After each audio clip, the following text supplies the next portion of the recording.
Mana Muhammad? Ku gak kelihatan hari ini. Muhammad kan sakit. Oh sakit. Ya udah, biarin aja. Semoga sembuh. Ayo cerita-cerita yuk. Yuk, nanti duluan. Rohim. Nanti duluan. Rohim. Anak kemarin jalan-jalan ke Surabaya. Habis itu mau ziarah ketemu Ustadz Abdul Somad. Kan ajak saliman sama foto. Wow, Ustadz yang itu kan, yang terkenal itu kan, yang di itu, Yang mana? yang di itu tuh, So tahu. Yang mana? yang itu, yang terkenal, iya kan? Iya, yang di TV itu loh. Oh, tuh kan benar. Iya. Kalau kamu punya cerita apa? Anak tahun kemarin ke Mekah umroh. Di sana tuh panas banget. Tapi banyak orang. Ada orang India, ada orang Pakistan, ada orang Filipina. Tapi banyak juga orang Indonesianya. Enak ya sana. Enak, tapi panas. Ngapain sana? Umroh, keliling Ka'bah 7 kali, sa'i 7 kali, habis itu potong rambut. Kalau ente apa ceritanya? Anak cerita tuh. Anak waktu dulu ke Jeddah, di bahar tuh, lautan. Terus itu laut itu abi anak punya mancing 3. Kena semua abi anak, sama saudara semuanya. Akhirnya naik kapal. Kapalnya bukan punya abi anak. Pinjam teman anak tuh, teman anak si Thailand. Orang Thailand jualan ikan tuh. Punya kapal. Terus naik kapal di tengah tuh, tengah bahar, tengah laut, mancing. Tiba-tiba abi anak tuh mancing tuh ikan yang gede tuh. Segini. Ada ikan lele nggak? Ada ikan lele. Ada laut di laut ikan lele. Iya ada. Ada Gila, laut apa tuh? Laut Bahrul Ahmar. Tahu Bahrul Ahmar? Anak tiba lihat Bahrul, dikira Ahmar, tapi bukan bahar biasa anak lihatannya. Bacanya Bahrul Ahmar. Hebat kamu ya. Pernah ke pantai. Aku juga pernah ke pantai sih. Wah, kalau aku nggak cerita, nggak asik nih. Nggak keren kayak yang lain. Loh. Kok ngelamun ente? Nih, aku, Sekarang ceritanya ente. Ceritanya ente. aku dulu punya cerita. Aku dulu pernah ke hutan situ. Kan ada rumah tuh. Pertama kali aku diajak sama ayahku. Aku takut. Aku takut. Aku belum memberanikan diri. Saya aku memperkenalkanku dengan satu orang kakek di hutan, dalam hutan. Lalu aku bertemu dengan kakek itu. Dan aku diajari bela diri. Aku diajari bela diri. Kata kakek itu, kamu suatu saat akan diincar oleh musuh-musuh yang kuat. Lalu aku belajar sama kakek itu. Aku 3 hari di hutan belajar bela diri. Tidur di mana? Di rumah situ tuh ada rumah. Aku situ latih bela diri. Dan di hari yang ketiga, hari 3 hari ini nih, aku diajari untuk menghilang. Kakek itu menghilang. Bus. Aku diajari menghilang. Lalu aku coba. Bus.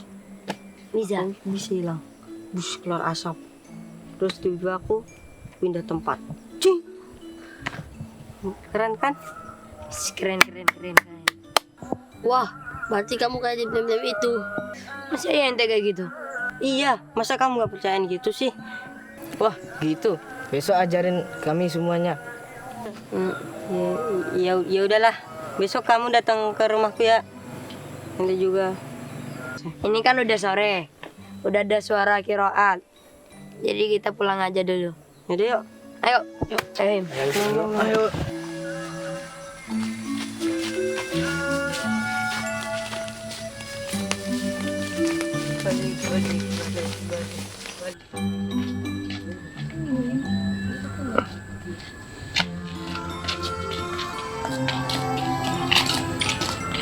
Kayaknya anak kurang percaya deh sama ceritanya Arskal yang tadi kemarin sore. Ente ini jangan suudon. Terus saja yuk. Kalau percaya apa enggak? Ya. Hei teman-teman, sini. Halo. Ayo.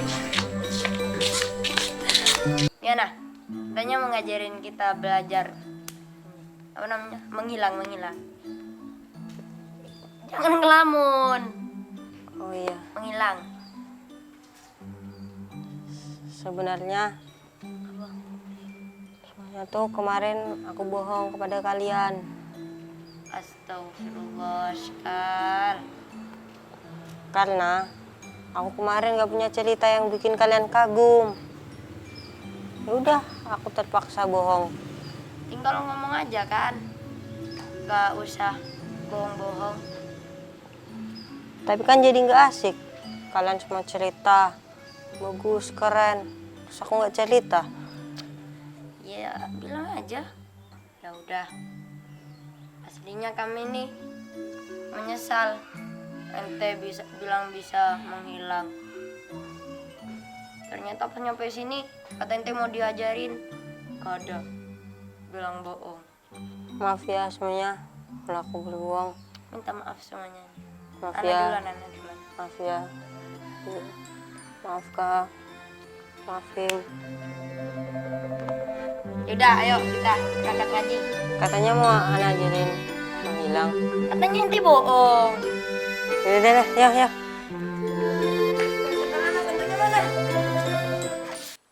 Ya, gimana anak-anak nih habis pulang ngaji? Gimana ngajinya tadi sama siapa? Selutat. Seru. Emang biasa kalau pulang ngaji enak di sini kita. Nikmati pemandangan, ngelihat kalau ada ikan yang lihat ikan, lihat burung. Wah, pokoknya enak di sini. Ini baru sekali aja di sini apa kemarin-kemarin di sini juga? Kemarin Ustaz, Heeh. kami berempat, Rohim, Arskal, Ana, sama ini Aldi. Siapa namanya? Sabtu. Adli. Kok cuma bertiga nih? Mana lagi orangnya? Iya, Muhammad Ustaz, Marit. Marit. Sakit. Oh, sakit. Sakit apa? Tahu demam Ustaz. Sudah dijenguk belum? Nah, nanti kita jenguk sama-sama. Kalau ada teman kita yang sakit, maka itu merupakan salah satu kewajiban kita sebagai seorang muslim. Muslim punya kewajiban atas muslim lainnya. Di antara kewajiban yang harus dilakukan, ditunaikan adalah menjenguk saudara kita yang sakit. Dan juga, ini juga nasihat buat ustadz pribadi, juga buat kalian semuanya secara umum. Kalau kita sakit, itu ada 3 perkara yang diambil oleh Allah Subhanahu wa Ta'ala. Apa 3 perkara itu? Yang pertama, kalau orang sakit, dihilangkan nafsu makannya. Kan kalau kita sakit, kita nggak nafsu makan apa aja nggak enak. Yang kedua, yang dihilangkan, diambil oleh Allah Subhanahu wa Ta'ala adalah cahaya wajah. Kalau kita sakit, kelihatannya pucat wajahnya, kusam, kayak orang belum mandi, padahal udah mandi. Yang ketiga, kalau orang sakit diambil adalah dosa-dosanya. Lah maka 3 hal dihilangkan dari orang sakit. Nanti kalau dia sembuh dan dia sabar ketika menjalani penyakitnya, maka dia akan dikembalikan hanya 2. Diambil 3, dikembalikan 2. Cahaya wajah hilang, nafsu makan hilang. Kemudian dosanya hilang diambil. Ketika dikembalikan dia sembuh, yang dikembalikan hanya cahaya wajahnya kembali. Nafsu makannya kembali, tapi dosanya sudah hilang dilebur. Diampuni oleh Allah Subhanahu wa Ta'ala. Itu salah satu kelebihan kalau kita sabar ketika menghadapi penyakit. Tapi ya nanti ala kulihal kita akan jenguk teman kita. Itu siapa namanya? Muhammad. Ya. Nah, kemarin duduk-duduk di sini cerita apa? Ada Ustaz cerita-cerita Heeh. tentang cerita kami Ustaz. Itu apa tuh? Ini Ustaz. Ini Ustaz Askal. Kenapa Askal? Bohong Ustaz. Bohong. Ya, Ustaz. Bohong apa Askal? Ceritanya ngarang Ustaz. Ngarang. Cerita apa? Coba cerita. Ustadz pengen tahu. Ceritain sendiri. Terpaksa. Kok terpaksa kenapa? Coba ya cerita supaya kita tahu. Kemarin cerita itu Tat. Ya enggak kedengeran, coba yang keras. Keras. Cerita tentang itu kan semua ceritanya bagus Tat. Ana nggak punya cerita bagus Tat. Iya terus? Ustaznya bohong. Ah, gimana coba Ustadz pengen tahu apa yang diceritain. Jadi Heeh, anak cerita, anak pernah ke hutan situ tuh ke hutan sana. sama ayahnya, Sama siapa? ayah. Sama ayah. Setelah itu tuh anak ditemuin sama kakek-kakek. Mm-mm. Setelah ketemu sama kakek-kakek, anak diajarin bela diri. Diajarin bela diri. Terus? Terus anak di sana 3 hari. Setelah 3 hari anak situ, anak diajarin bisa menghilang ntar. Bisa menghilang. Oh, luar biasa bisa menghilang. Terus? Terus mereka minta ajarin. Minta ajarin. Ngaku. Ini Abdullah minta diajarin. Anak percaya Ustaz. Heeh. Anak tanya, ente beneran dah? Iya beneran, ente sih nggak percayaan. Heeh. Udah, anak percaya aja. Kan dia minta maaf. Nah, ya terus Abdullah gimana nih belajar? Hah? Kan bohong. Apa? Aduh, Askar. Jadi nggak usah dibuat-buat kalau kita mau cerita, kalau kita pengen ngomong sama orang apa adanya aja. Karena itulah, ini termasuk salah satu himbauan dan anjuran, bahkan kewajiban bagi kita semuanya untuk menjaga omongan, untuk menjaga ucapan kita. Artinya apa yang ada di hati kita itulah yang kita ucapkan. Nah itulah hakikat seorang mukmin, dia bisa mengeluarkan apa yang ada di hatinya pada lisannya. Hatinya berkata A, maka lisannya juga berkata A gitu. Jangan sampai hatinya A, kemudian lisannya B. Nah, orang-orang yang semacam itu dalam Al-Quran disebutkan disifati sebagai sifat orang-orang yang munafik. Naudzubillah. Mudah-mudahan Allah jangan jadikan kita sebagai orang-orang munafik. Orang munafik itu tempatnya di mana? Innal munafiqina fid darkil asfali minan nar. Orang-orang munafik tempatnya adalah di tempat paling rendah, aspal. Aspal itu ternyata bukan bahasa Indonesia. Asfal itu adalah bahasa Arab yang artinya tempat yang paling bawah. Asfal jahannam, tempat paling bawah dari api neraka, itu tempatnya orang munafik. Naudzubillah. Intinya kita dianjurkan, bahkan diharuskan oleh Kanjeng Nabi Muhammad Sallallahu Alaihi Wasallam untuk senantiasa menjaga lisan, menjaga ucapan tutur kata kita. Karena kata seorang ulama begini, salamatul insan bihifdzil lisan. Salamatul insan, keselamatan seorang manusia, bihifdzil lisan, dengan dia bisa menjaga lisan. Bahkan sebagian ulama lain mengatakan lisanmu harimaumu. Lisanmu harimaumu. Bahkan juga disebutkan dalam hadis ada 2 perkara yang dengan 2 perkara ini orang bisa banyak masuk surga dan masuk neraka. Apa itu? Lisan dan kemaluan. Dengan lisan seseorang bisa menjadikan agama Allah kuat, tinggi. Dengan lisan juga dia bisa menghancurkan agama Allah.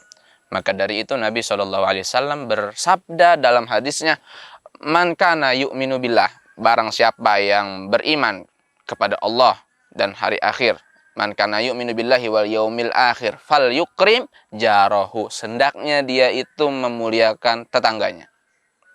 Wa man kana yu'minu billahi wal yaumil akhir, barang siapa yang beriman kepada Allah dan hari akhir, fal yakul khairon au liyasmut, hendaknya dia berkata kata yang baik. Kalau tidak bisa kata-kata yang baik, maka diam. Maka ada satu cerita begini nih. Ini tentang bagaimana supaya kita ini bisa menjaga lisan kita. Dulu pada zaman sebelum Nabi Muhammad SAW lahir, itu ada namanya raja, atau pada zamannya Raja Tuba. Kalau kita ngaji kitab Sirah Nabawiyah, sejarah kehidupan Nabi SAW, karangan Ibnu Hisham, namanya Tahdzib Ibnu Hisham. Ya, Ibnu Hisham Al-Misri, beliau orang Mesir. Diceritakan di mukadimahnya ada seorang raja yang dia itu bermimpi. Mimpi apa? Seorang raja ini bermimpi bahwa ketika dia tidur melihat dua giginya tanggal. 2 giginya tanggal, copot. Bangun tidur, dia bingung apa takwil, rahasia dari mimpi ini, apa makna mimpi ini. Maka dia panggil ya penakbir mimpi, pentakwil mimpi pertama yang ngerti tentang mimpi itu. Kemudian kata orang yang menakwilkan, mengartikan mimpi raja yang pertama ini, dibilang, paduka raja, saya tahu apa makna mimpi jenengan, mimpi paduka. Maka kata rajanya, apa mimpiku? Maka kata dia, arti daripada mimpimu, gigimu yang pertama itu adalah kematian anakmu. Gigimu yang kedua juga kematian anakmu yang berikutnya. Maka paduka raja marah. Ya, ketika ditakwilkan bahwasanya 2 orang anaknya akan mati, maka dia marah. Kamu mau nyumpahin anak saya supaya cepat mati. Dasar kamu ini. Prajurit, hukum dia, bunuh dia karena dia nyumpahin anak saya supaya cepat mati.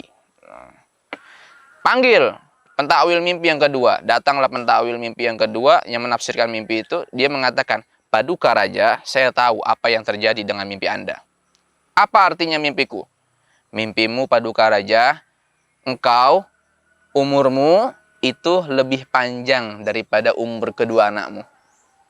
Nah, umurmu lebih panjang daripada umur kedua anakmu. Padahal sama, inti tafsiran mimpinya sama. Si raja umurnya lebih panjang, artinya 2 anaknya akan mati duluan. 2 penafsiran yang sama, cuman ucapannya beda. Lisan yang berbicara beda.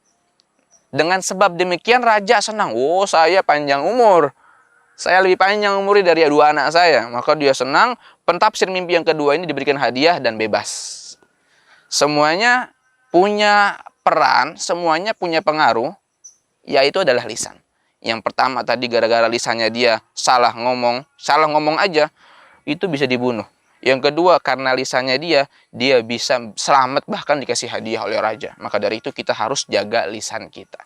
Untuk semuanya bukan si Ashkal aja, tapi semua dari kita harus dari sekarang bagaimana menjaga lisan. Menjaga lisan supaya kita bisa selamat dari kehancuran atau kesengsaraan atau kebinasaan baik di dunia ataupun di akhirat. Udah sore ini. Udah mau maghrib, udah kita cukupin dulu perbincangan kita ngaji dengan alam. Ini kayak gini ngaji dengan alam juga ini. Nanti insya Allah kita lanjutkan lagi. Intinya jaga lisan kita. Dengan menjaga lisan kita akan mendapatkan keselamatan. Wallahu a'lam bisawab. Oke, kita baca doa sebelum mubar. Bismillahirrahmanirrahim. Subhanakallahumma wa bihamdika asyhadu an la ilaha illa anta astaghfiruka wa atubu ilaik.